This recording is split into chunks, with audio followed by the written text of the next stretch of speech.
Buen jueves, amigos y amigas, gracias por ver este canal del Corsario Político MX.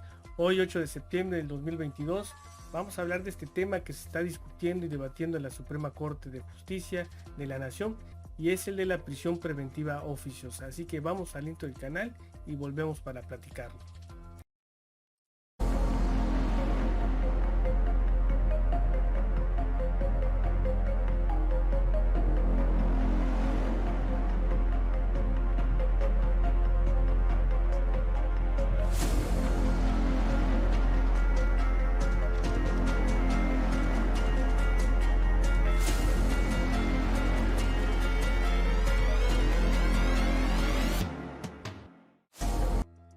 Bueno, amigas y amigos, es un tema complejo el que se está discutiendo o se discutió. Para poner en contexto y hacerles saber de esta discusión sobre la prisión preventiva oficiosa, quiero hacerles de su conocimiento que el tema central, según el subsecretario de Seguridad Pública Ricardo Mejía Verdejo y nuestro presidente de la República Andrés Manuel López Obrador, no es en sí la prisión preventiva oficiosa lo que se tiene que discutir, es si la Suprema Corte de Justicia de la Nación le compete a ella la atribución de llevar la votación, es decir, de invalidarla.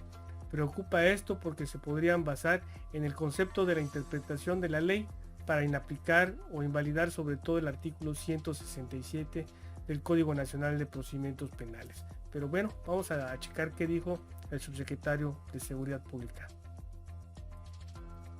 Dimos cuenta del debate muy amplio que llevaron a cabo las señoras ministras y ministros, y consideramos importante comentar lo siguiente.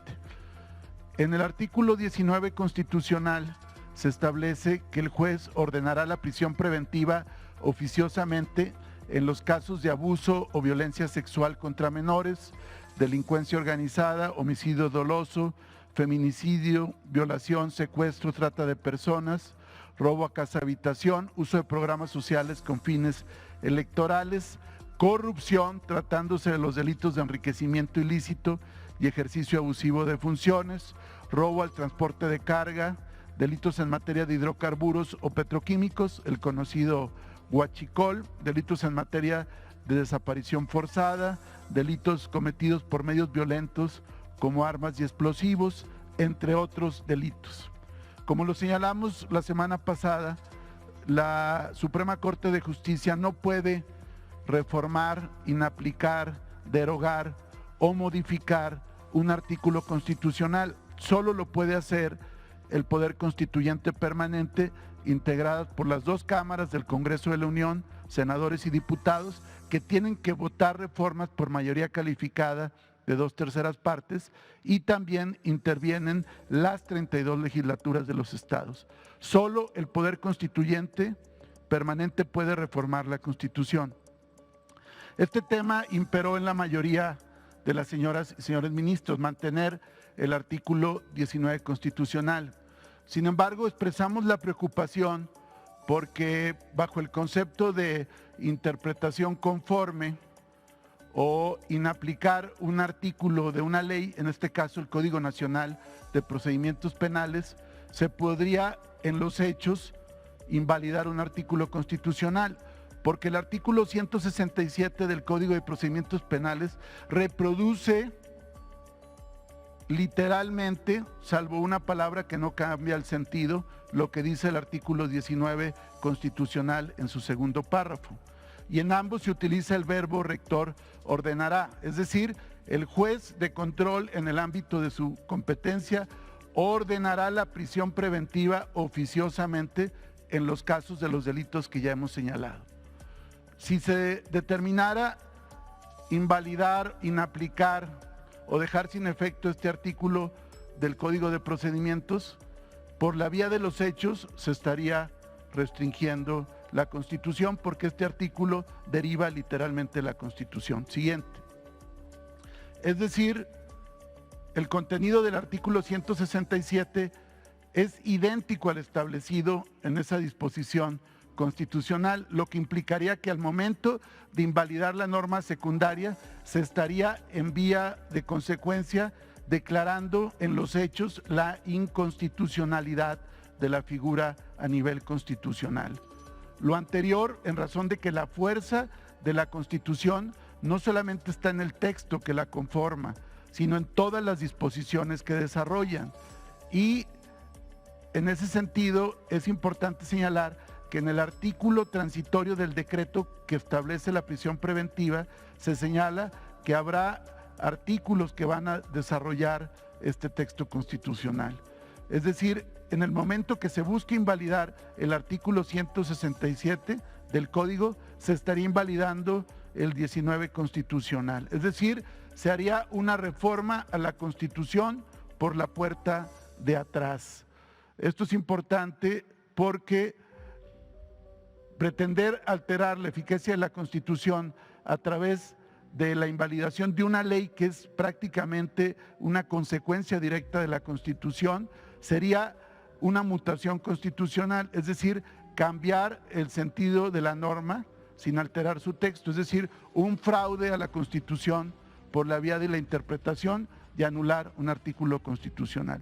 En consecuencia, para nosotros es fundamental que se mantenga no solamente el artículo 19 constitucional, sino el artículo 167 que hace efectiva la vigencia de ese artículo constitucional. Siguiente. Ahora bien, ¿qué dijo Andrés Manuel López Obrador al respecto? Miren, señaló que el Poder Judicial no puede anular un artículo de la Constitución porque es tarea de los legisladores, que ese es el procedimiento del Congreso y no de la Corte. Y también hace referencia a que tiene cierta diferencia con los ministros y esto pues es debido a su conservadurismo. Miren. Yo tengo mucha confianza que los ministros van a actuar con apego a la legalidad. Tenemos diferencias con los ministros, no con todos, pero sí tenemos diferencias. Ya las he mencionado, tienen que ver con su conservadurismo, según mi concepción, porque se han separado bastante de la gente, del pueblo, y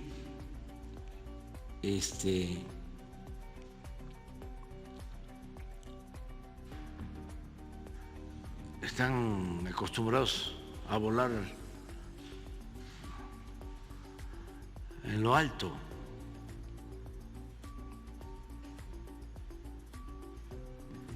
Y manejarse en los círculos, con las esferas de poder de la llamada clase política, abogados, despachos de fiscalistas, representantes de empresas, de grupos de intereses creados, lobistas que son como intermediarios, coyotes, si se quiere usar la expresión, de empresas nacionales y extranjeras. Y muy poca relación con el pueblo, con la gente. Esa es una diferencia. Y lo otro tiene que ver con el que se tiene que avanzar más en el Poder Judicial y en todos los poderes para acabar con la corrupción.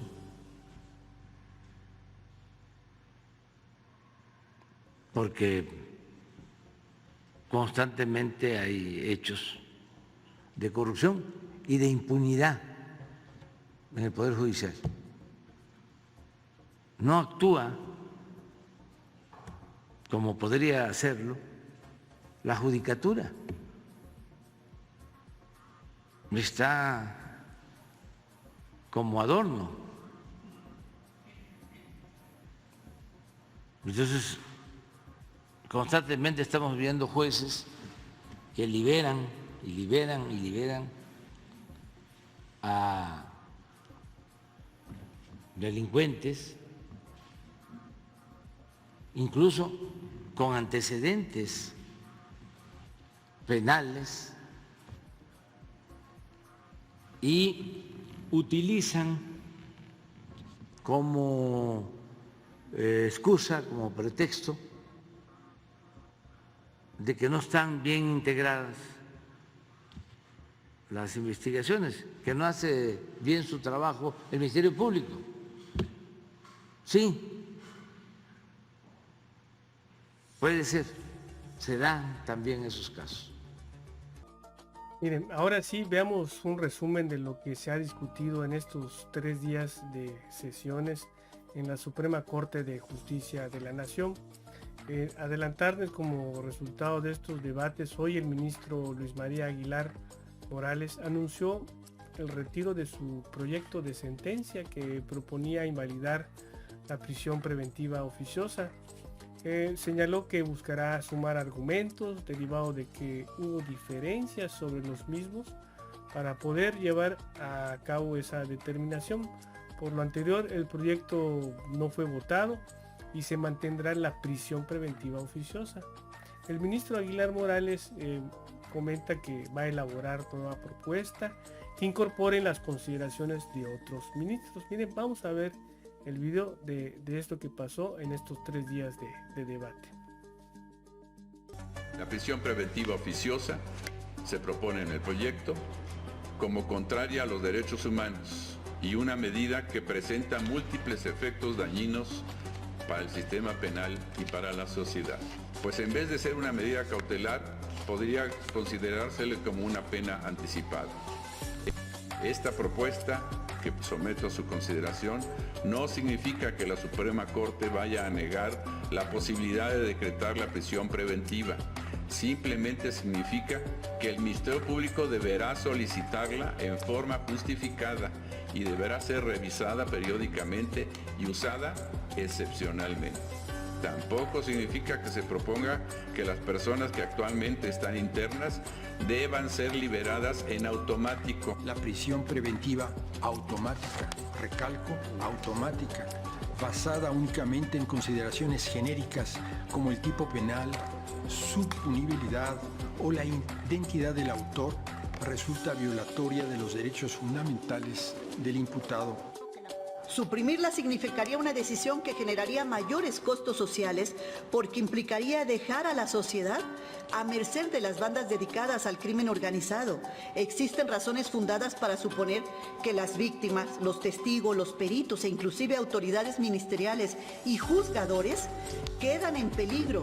De determinar que el Poder Judicial Federal tiene la facultad de inaplicar una norma constitucional, se correría el riesgo de que se erigiera como un poder constituyente y con ello perder la legitimidad que nos brinda el sistema jurídico y de división de poderes en nuestro país. Por un uso indebido de la figura, más allá de su propia naturaleza cautelar, hasta llevarla a un castigo anticipado y público. Ello me hace reflexionar de que existen razones sobradas y justificadas para revisar periódica y profundamente el modo en que la figura está diseñada para poder descubrir aquello que la viene alterando. No está en discusión la prisión preventiva, está en discusión la prisión preventiva oficiosa, la que se aplica en automático en un catálogo de delitos que están en el artículo 19. Y se ha dicho aquí, pues yo no puedo aplicar el artículo primero, el artículo 19, con lo cual lo que estamos diciendo sí pueden aplicar el primero. Escuché ayer, ¿quién soy yo para arrancar páginas de la Constitución? Bueno, quizás no para arrancar el artículo 19, pero sí el primero. Pero no se trata de arrancar páginas de la Constitución. Se propone que para cuidar la Constitución hay que reconocerla como gangrenada y proceder a amputar la vía de interpretación, nosotros mismos. Si la prisión preventiva oficiosa ya no equivale a imposición automática de la medida cautelar, sino que oficiosamente la decretará el juez si observa que es necesaria, no encuentro motivo de invalidez, de inconvencionalidad o de inconstitucionalidad. no puede ampliarse la prisión preventiva oficiosa por vía legislativa y que aquí había un claro fraude a la Constitución. En el momento en que el legislador bautiza una serie de artículos de tipos penales en materia fiscal, poniendo una mayor monto de lo defraudado o de la evasión fiscal o de la defraudación fiscal para considerarlo como de seguridad nacional.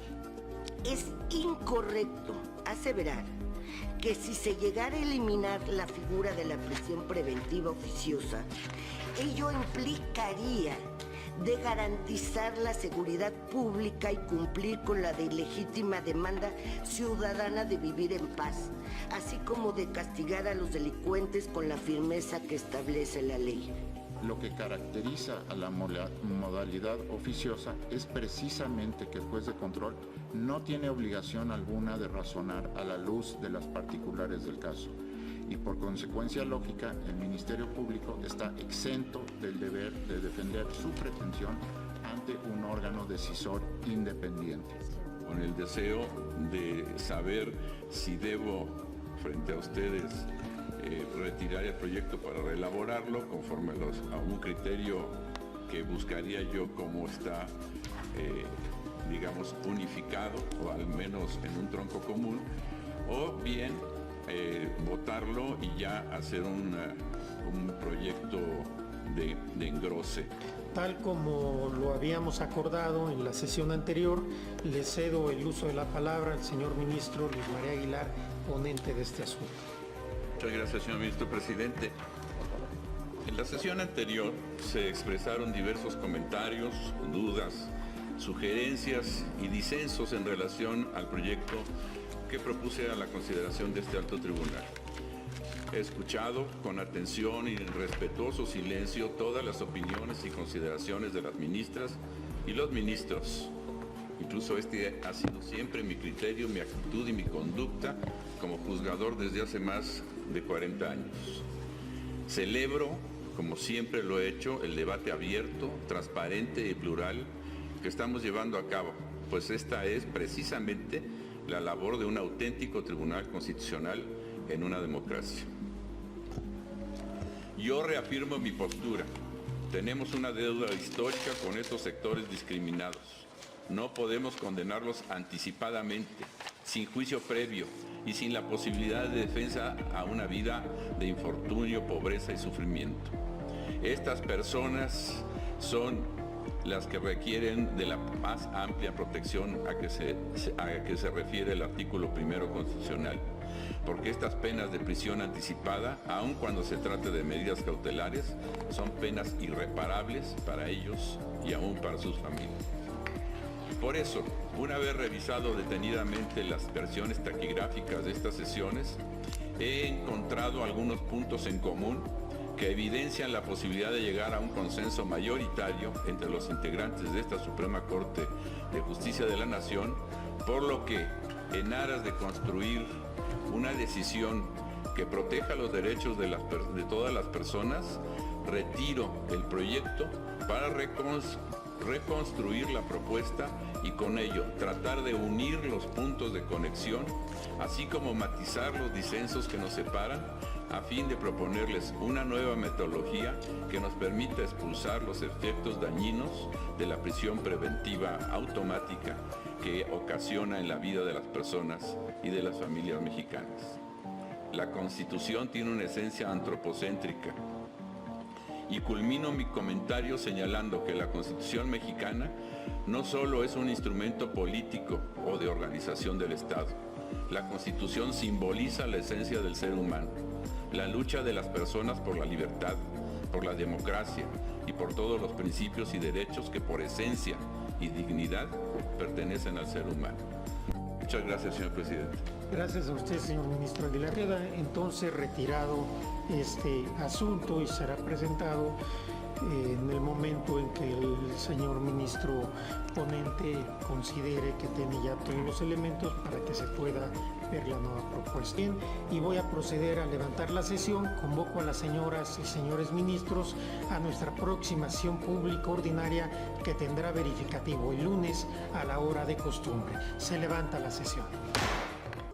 Así es, amigos y amigas, ya no hubo tema que discutir, todo queda como estaba hasta que salga otro proyecto con el consenso de más ministros a favor. Mientras tanto, otro triunfo de la Cuarta Transformación, ya que no se demostró hoy que la Suprema Corte de Justicia de la Nación no está por encima de la Asamblea Constituyente. Bueno, amigas y amigos, si les gustó la nota, denle un like, suscríbanse. Nos vemos pronto, hasta luego.